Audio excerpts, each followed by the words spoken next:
Welcome back. Let's take up the answers to our activity, true or false activity. You are going to get to compare your answers to my answers. Let's have a look. So we already did number one together. We all agreed actually that number one is correct. So rules are instructions that show us how to behave in certain situations. That is true. Number two, we do not have rules for many situations in our lives. What do you think? True or false? That is actually false. According to the reading, we do have rules for many situations in our lives, such as driving a car, being a passenger on a bus, etc. Number three, having rules in the classroom means that there are instructions that students should follow. What do you think? Is that correct or incorrect? Number three, it is true. That's correct. So if you put true, it's correct. Number four, think in your native language during class. So while you're in class, like right now, learning English, I want you to think in your native language. Is that true or false? What do you think?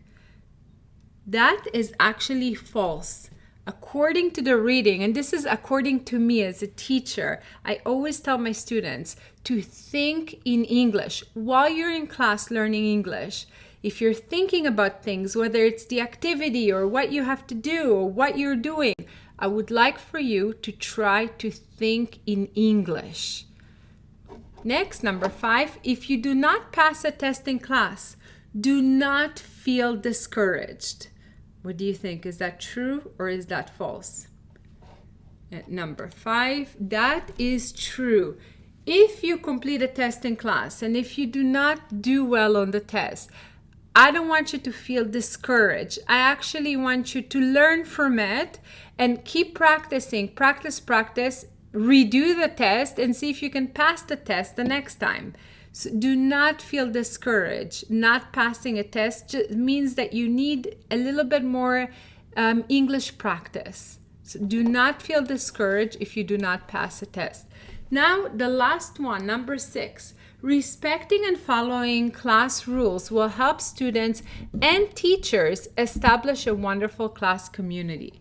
What do you think? Is that a true statement or a false statement? So that is a true statement. So now we're going to look at English idioms and expressions. Idioms and expressions are a very important part of the English language, and we need to get to know idioms and expressions in English. So let's have a look. Idioms.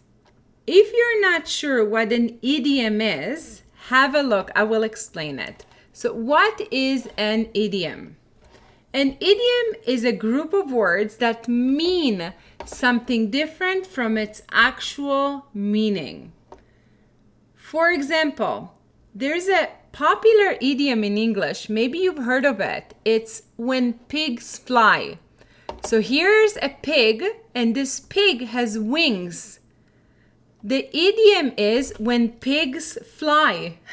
So let's have a look. What does it mean when pigs fly? Do pigs fly? Pigs do not fly. This is why this is an idiom. As you know, it is not possible for pigs to fly. This idiom means that a particular situation will most likely not happen. So, for example, your teacher does not ski. You know, ski, going skiing in the snow with the ski. Your teacher does not ski. I was asked to ski. I have been asked to ski. I was asked, hey, Nicole, let's go skiing. And I say, when pigs fly. I'm afraid to go down the hill on skis. I will not ski.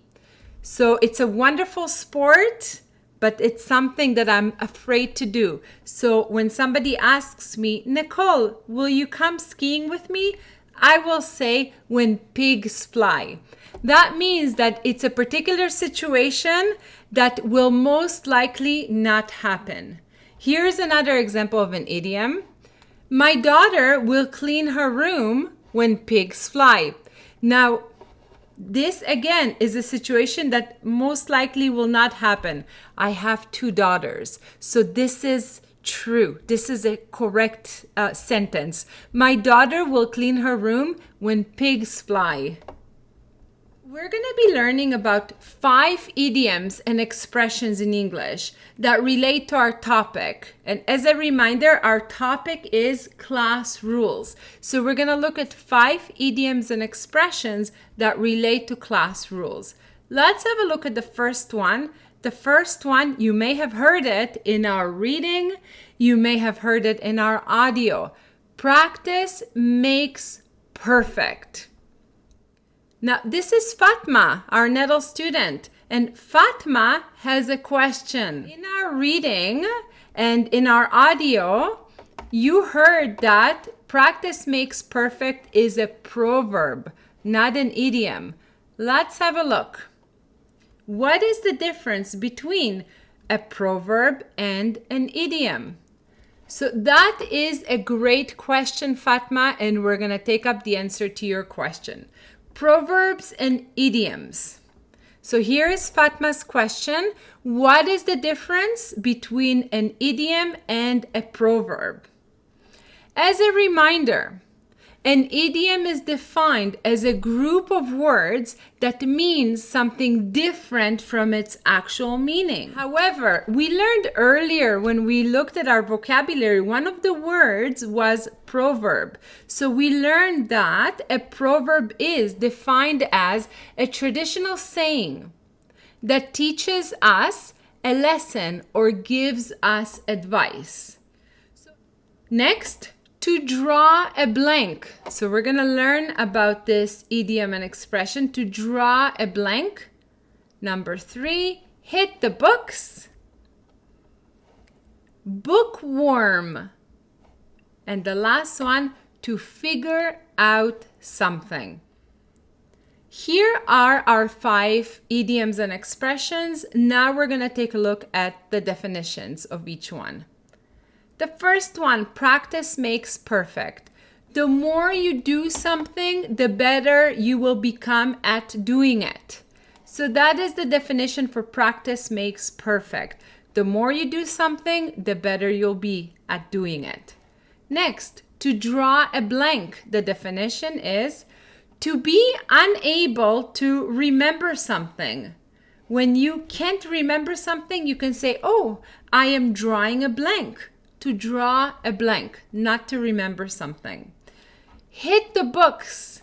Hit the books, it doesn't mean you're going to take a book and you're going to hit it. No. Hit the books means to study. If somebody says, I'm going to hit the books, that means that this person is going to study. Bookworm. Bookworm, someone who reads a lot. Someone who reads a lot is sometimes called a bookworm.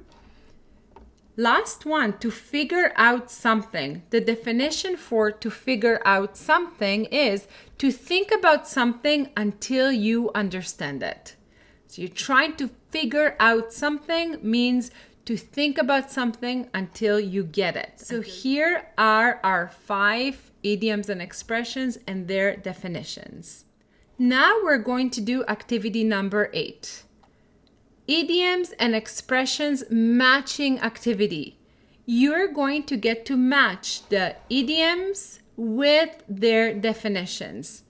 So in NETOL, you can click on the link, you can download this document and you can work on it by matching all of the idioms and expressions with their correct definitions. For example, let's look at the first one. To study, if you look at all of these idioms and expressions, to study means hit the books. Hit the books is to study. So write out the correct idiom or expression in the white boxes next to the definitions. Pause the video, complete the activity, and I'll see you soon with the answers.